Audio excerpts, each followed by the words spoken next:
मी काय म्हणते, लास्ट व्हिडिओमध्ये मला बऱ्याच कमेंट आलेल्या की उपवास का पकडायचा, कसा पकडायचा, त्याचं महत्त्व काय. पण माझ्या मते सगळ्यात आधी उपवासाची कन्सेप्ट समजून घेणं महत्त्वाचं आहे.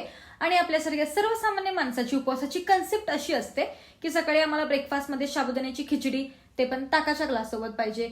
दुपारच्या जेवणामध्ये आम्हाला साबुदाण्याचे वडे, वरीचा भात आणि किरकोळ काही असेल चालेल. संध्याकाळच्या चहासोबत आम्हाला चिप्स आणि शेंगदाण्याची चिक्की पाहिजे. आणि फायनली रात्री उपवास सोडायला आम्हाला छान असं पंचपक्वानाचं गोडाचं जेवण, ते पण खिरीसोबत पाहिजे. Okay, but bro, you are not really fasting. Okay.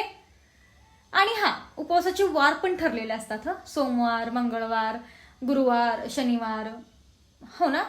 आणि पण सगळ्यांना माहिती असेल की भूगोलामध्ये सगळ्यांना झालं असेल आतापर्यंत, सोम, मंगळ, बुध, गुरु, शुक्र, शनी हे खरं तर ग्रह आहेत आपले. मग काय कारण असेल याचं उपवास पकडायचं, काय वाटतं काय तुम्हाला? आणि हा, दुसरी गोष्ट म्हणजे तुम्हा सगळ्यांना उपवासाची कन्सेप्ट काय माहिती आहे किंवा तुम्हाला काय वाटतं हे मला कमेंटमध्ये सांगा. आणि माझ्या मते उपवासाची कन्सेप्ट काय आहे हे मी तुम्हाला नेक्स्ट व्हिडिओमध्ये सांगेन. ओके.